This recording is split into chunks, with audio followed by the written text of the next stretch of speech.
and thinking what would be our destiny would be. So whatever the time we have left,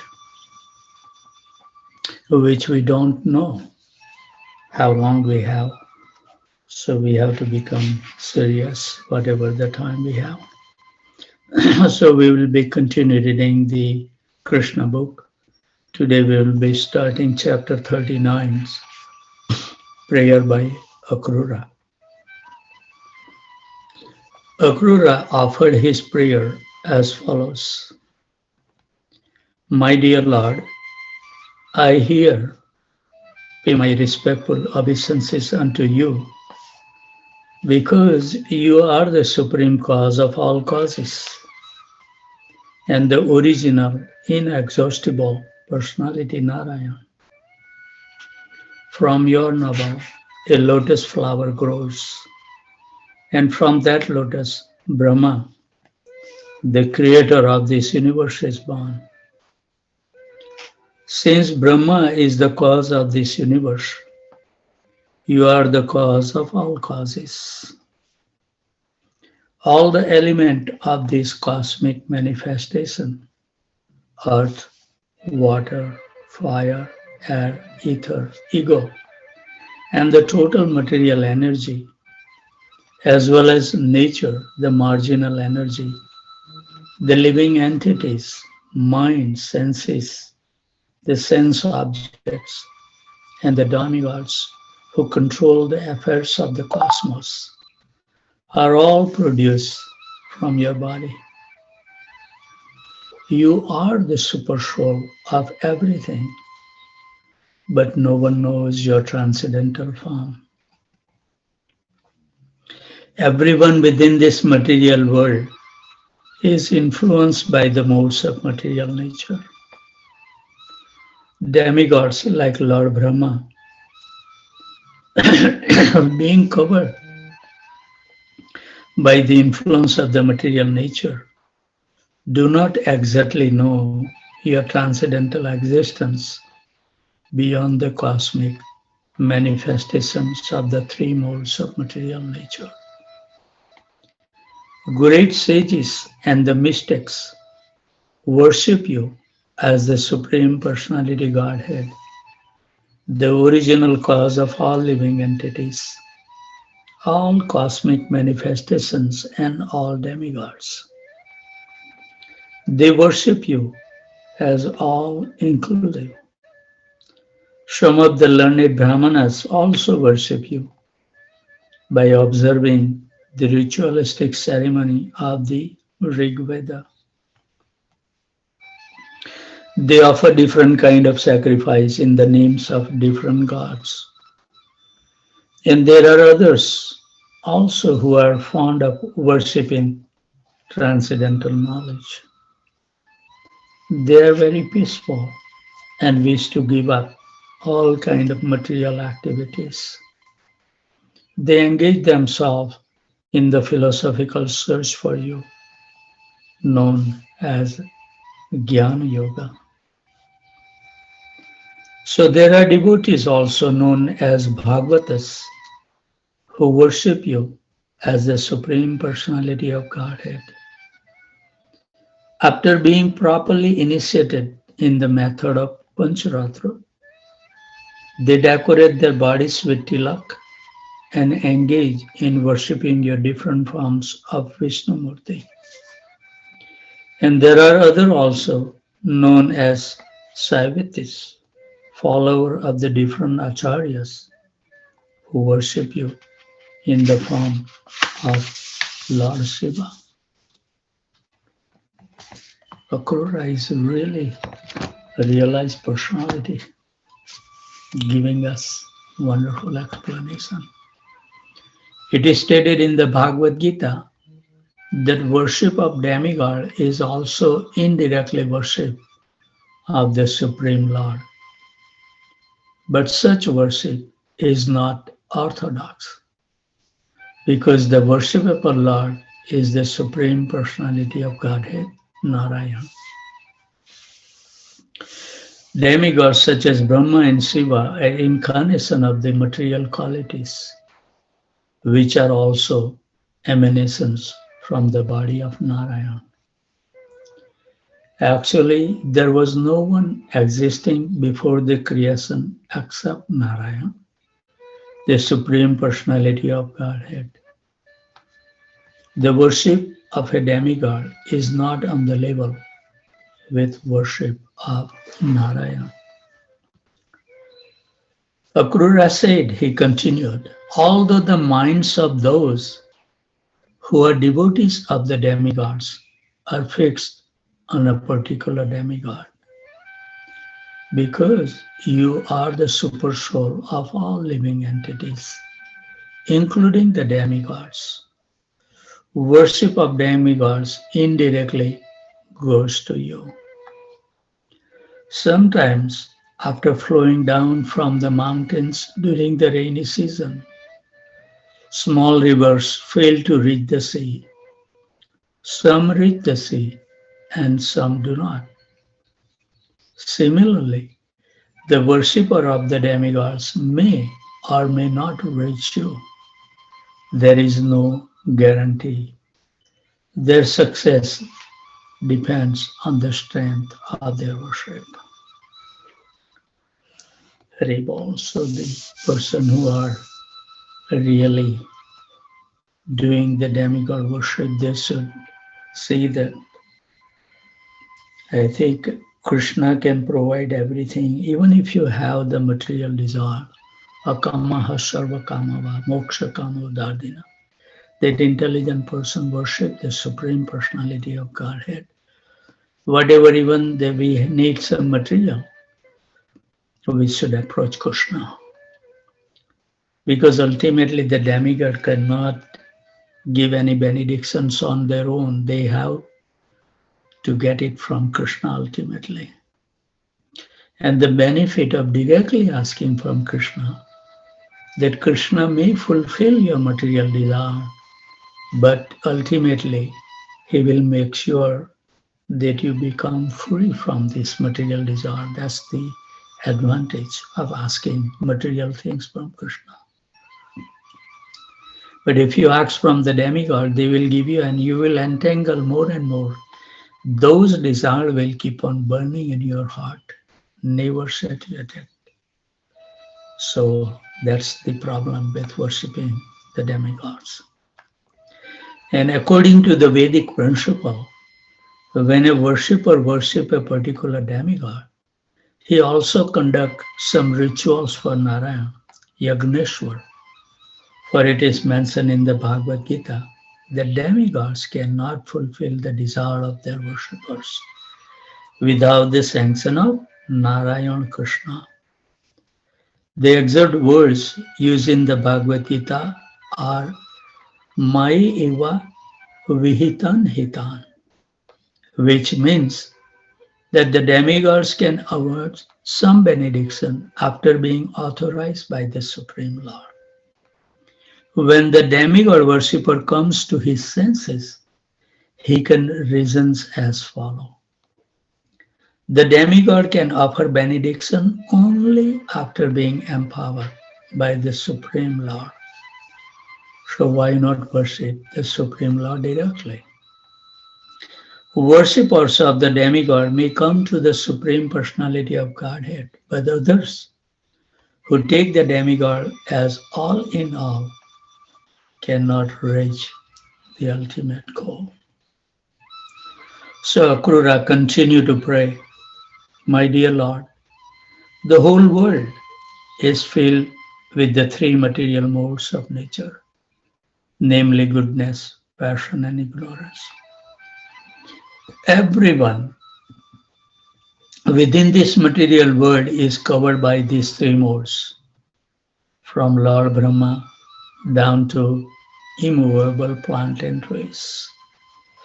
My dear Lord, I offer my respectful obeisances unto you, because you are beyond the influence of the three modes. Except for you, everyone is being carried away by the waves of these modes. My dear Lord, fire is your mouth, the earth is your feet, The sun is your eye, the sky is your novel, and directions are your ears. Space is your head, the demigods are your arms, the ocean and the seas are your abdomen, and the winds and the air are your strength and vitality. All the plants and the herbs are the hair on your body. The clouds are your hair, the mountains are your bones and nails. The days and nights are the twinkling of your eyelids. Prajapati, the progenitor, is your genitals, and the rains are your semina. So we can see that anything that we see is non-different. It's giving us the remembrance of Krishna. There is nothing exists without the presence of Krishna.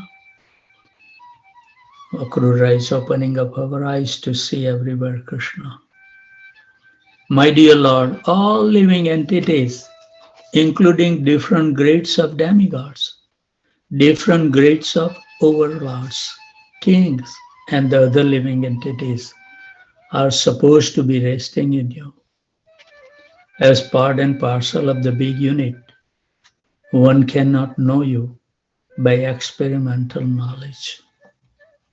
One can simply understand your transcendental existence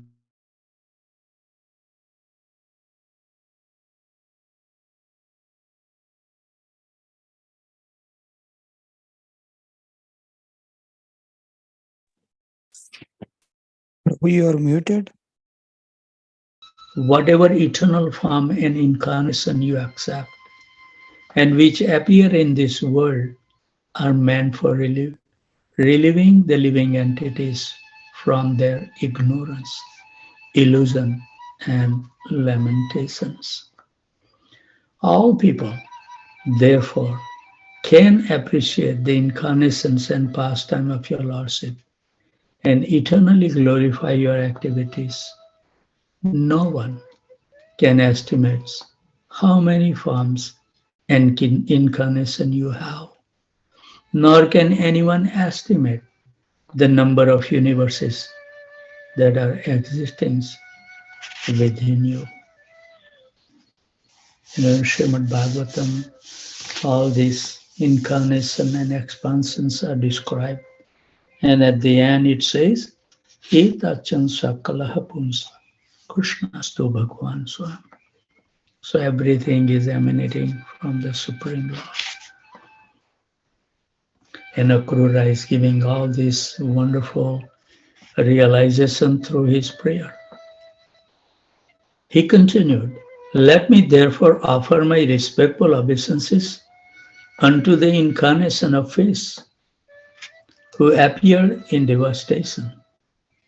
Although your Lordship is the cause of all causes, let me offer my respectful obeisances unto the Hayagriva incarnation who killed the two demons, Madhu and Kaitaba.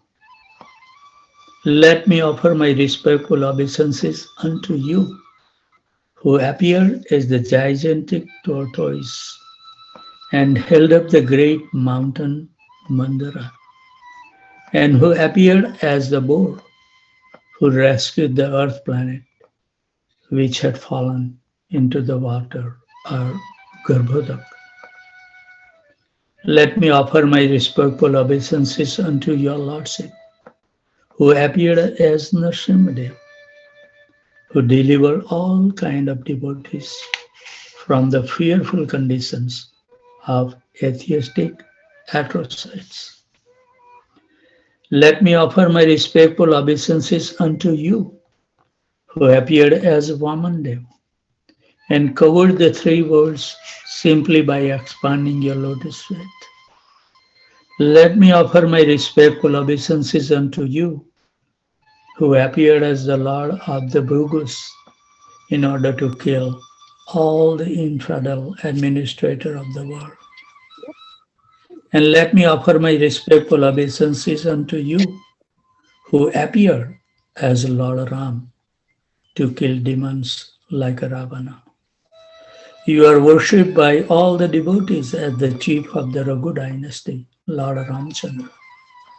Let me offer my respectful obeisances unto you, who appeared as Lord Vasudeva, Lord Sankarsan, Lord Pradyumna, and Lord Aniruddha. Let me offer my respectful obeisances unto you, who appeared as Lord Buddha in order to bewilder the atheistic and demoniac.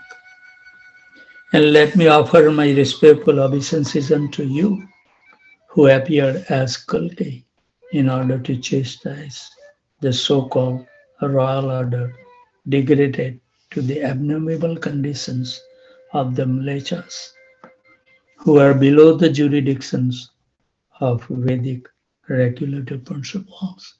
So Krura is including all these incarnations, everything, remembering everyone as non different than Krishna. My dear Lord, everyone within this material world is conditioned by your illusionary energy under the impression of the false identification and false possessions. Everyone is transmigrating from one body to another in the path of fruitive activities and their reactions. This is what our life is made of. We feel that we are achieving something with our intelligence and our ability, but actually we are just reaping off the results of our previous activity. That's all is our life is. We enjoy or suffer is due to our activity we perform. And what the activities we are doing at the current time will direct our future. So that's why our Acharya is helping us to become free from these karmic reactions. And when we take up the process of chanting Hare Krishna Mahamantra and dedicate our life to give the pleasure to the divine couple, Krishna give the guarantees that I will wipe out all the reactions to the sinful activity. And then we will become peaceful. You know, in Chaitanya Charitamrita, there is a nice that Bhukti, Mukti, Siddhi, Shakali Asant. No matter what other process we will take, they never become peaceful. But who became the devotee? Ata eva santa. Those are the devotees who will get the peace. And only when we are in a peaceful situation, we can continue our path of bhakti. Otherwise, so many distractions come. So at least we should feel so good that by mercy of Srila Prabhupada, that we have come in contact with the disciplic succession so powerful. And if we maintain that association and follow sincerely in the footsteps of those personalities, our life will become successful. So this is wonderful to know. And Akrura is giving the hint. He said, continue, my dear Lord, I'm also no exception to these conditioned souls. I'm falsely thinking myself happy in possessing my home, wife, children, state, property, and effects. This is what we are feeling, you know. When we have this material comfort, we feel happy. In this way, I'm acting as if in a dreamland because none of these are permanent. Dukhayalam asasutam. That this place is temporary and full of miseries. That's the definition of this word. And I'm a fool to be always absorbed in such thoughts, accepting them as the permanent and true. Haribol, we are illusion. My dear Lord, due to my false identification, I have accepted everything which is non-permanent, such as this material body, which is not spiritual and is the source of all kinds of miserable conditions. I was speaking to the student at the LSU and I was telling who we are. If we don't recognize our real identification, we are speaking, willing, thinking, seeing, acting just because of the presence of the soul. And that's why when Prabhupada, when he came and they took him to the MIT, all these were popped up educators were giving and telling them, oh, we have this department, this department. And Prabhupada was watching, and when they sit down at the end, Prabhupada asked them that you have all kind of branch of educations, but sorry to see that you have no education branch that can teach us the difference between the living body and a dead body. This is unfortunate that they don't teach this subject, which is very important.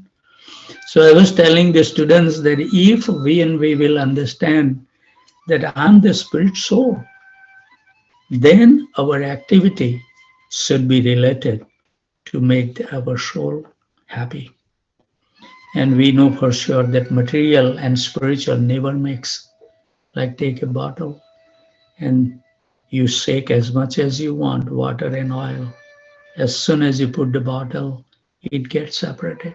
So the spirit soul will never attain any happiness with these material things. And that's what we are trying in whole life. We want to enjoy. Also we have just the retreat with Ramapat Swami Maharaj. They were nice from the Dallas University, Austin, College Station. 80 students attended. And also I was a part of it. And I asked them a question. What would you like to achieve in this life? And most of them, they said, we want to be peaceful, we want to be happy. Then I told them that unless and until you do the activity which can give the pleasure to your soul, you're never gonna be happy. So then I give them exercise that you write down your day's activity, which is related to Krishna, and write down the time also, that how long you do this. And the activity we are doing which has no relations with Krishna, and put the time that I go work 8 hours, I sleep 6 hours. Put down with the timing. And then I told them that if you really want to become happy, pick up the smallest time that you are using which has no relations with Krishna, convert that time to connect with Krishna, and you will see how much slowly and slowly you will change your life, non-related to the related. And no matter what the external circumstances may be, but we will start to feeling happy within ourselves. Happiness cannot be found outside, it's inner. And unless and until we feel completely satisfied within, it's very difficult to control this urge of the senses. It's just driving us crazy. So this is something that I always felt that we should keep our activity list in front of us. And then I give them example that due to the winter, my backyard has so many weeds. And I was thinking, that I need to remove these weeds. But as soon as I go and I see, oh man, it's too much work. And I said, oh, okay, I will start tomorrow. I will start day after tomorrow because I see too much work. So then as I keep on watching, and I was saying that if I waste my time, the weeds are growing bigger and bigger. My problem will be increasing. So then one day I decided that, okay, I'm just going to clean 3 feet by 5 feet. And as soon as I cleaned 3 by 5 feet, I was so inspired. And look at this, how clean this earth is looking now without the weeds. And it was not that, hard. I said, let me do another 3 by 5. And like that. So in our devotional practice also, we should not think, oh, I have to do so many things. Just start small way, but make a positive change in your life. Then and then, slowly and slowly, When Krishna sees the sincerity, I think Krishna will reciprocate us and he will guide us properly within our heart also and through externally by the Vaishnavas and our spiritual master. That's the process.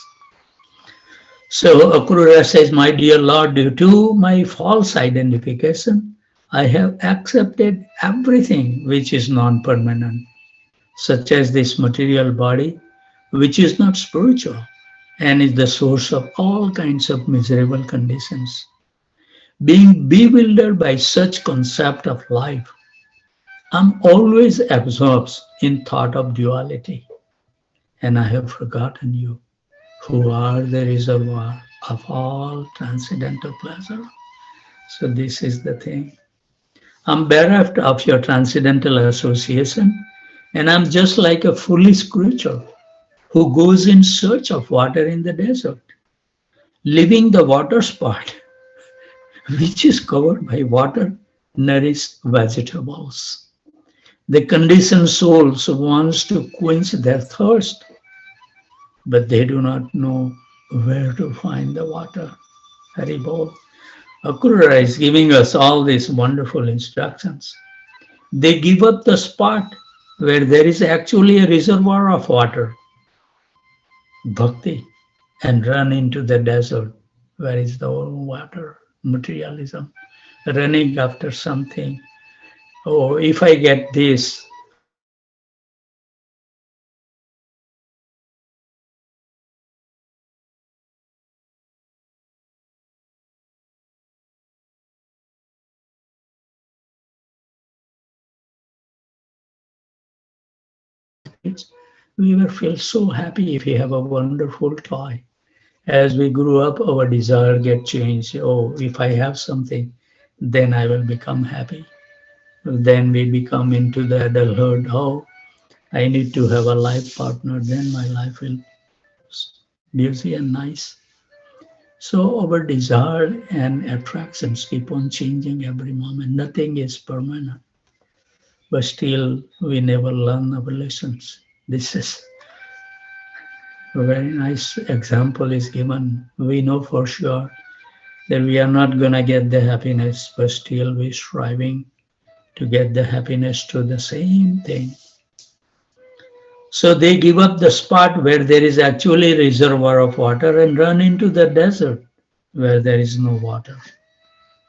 My dear Lord, I'm completely incapable of controlling my mind, which is now driven by the unbridled senses and is attracted by fruitive activities and their results.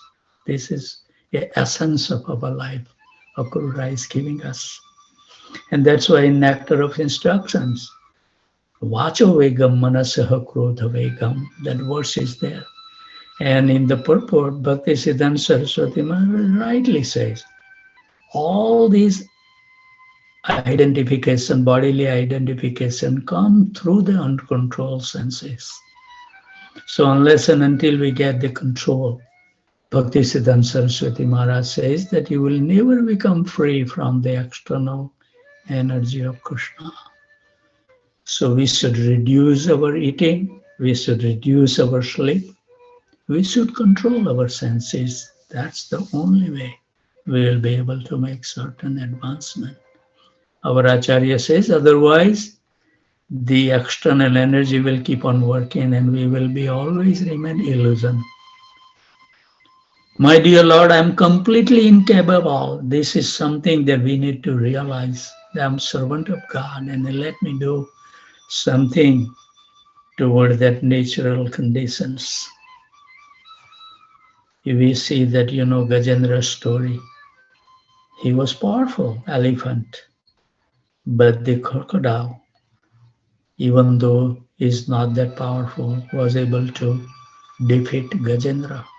Why? Because the crocodile was in his natural condition, living in the water, versus elephant who lives on the ground, and he went into living that his natural position and went into the water. So as soon as we give up our natural position, no matter how strong we may be, we will become weak. So if we want to remain strong, we need to realize that we are servant of God and try to exhibit in our life to show that yes, I'm really the servant of God. So I think very nice instruction is there. So we will stop here. I didn't realize that it's already 6:59. We should be punctual in our activity. I apologize for delaying 4 minutes. But the devotees who has to go and do the regular duty, I feel sorry that I delay for 4 minutes. And the devotees who has the time to hang around and chant for one more extra hours, they are most welcome to stay. So with those thoughts, I would like to offer my humble obeisances at the dusk of these wonderful devotees who take austerity every morning to wake up early, which is not that easy by the grace of Krishna.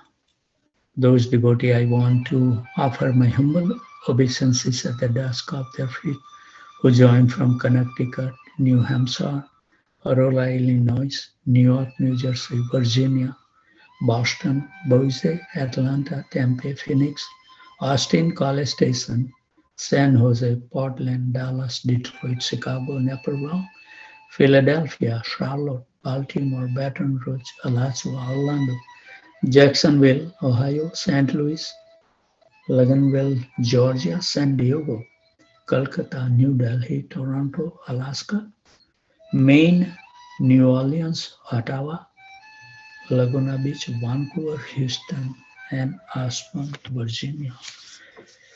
So, Vanchukalpatarubhasya Kripa Sindhubhaya Patitanam Pavanebhyo Vaisnavebhyo Namo Namaha. So, thank you very much. And if Krishna so desire, we will see you tomorrow at 1:45 a.m. Central Standard Time. And if you cannot join at that time, please join at your convenient time. We seek your association. So the devotees who wants to stay, let's chant the holy name. This is the process to chant the holy name in association of devotees. It is a glorious way. Somebody asked me, Prabhuji, oh, how can you chant many hours or something? And I said, when I chant the Hare Krishna Mahamantra, I feel so happy. There is nothing other activity can give me even 50% of the happiness. So that's why I would like to chant more. And really, that's a fact. Our soul becomes so much place when we connect. Because in this whole creation, there is only two living beings there. The holy name and our soul.